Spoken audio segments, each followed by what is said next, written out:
In a candy store, sweets were packed in packets of 15 sweets each. Lynn bought 3 C packets of sweets, and then she gave 20 sweets away. How many sweets had Lynn left? So for this question, we have to find the total number of sweets that she bought and then minus 20. Okay. Since they said that each packet, right, has 15 sweets, and she bought 3 C packets, it will just be this. Total number of sweets will be number of sweet in each packet multiplied by number of packets of sweet that she bought. So it's 15 times 3C. Okay, just multiply it straight. So 15 times 3 will be 45, then multiply the C, so it'll be 45C. After that, she gave 20 sweets away. How many sweets had Lynn left?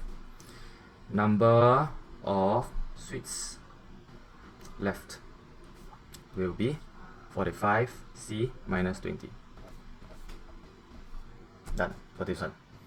So simple questions like this, you don't really need a model, but if you want to draw it, it's fine as well. Okay.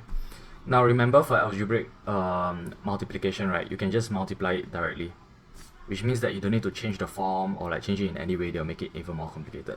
So just remember, it's 15 times 3 first, 45, and then a C. Just multiply. So it's 45C.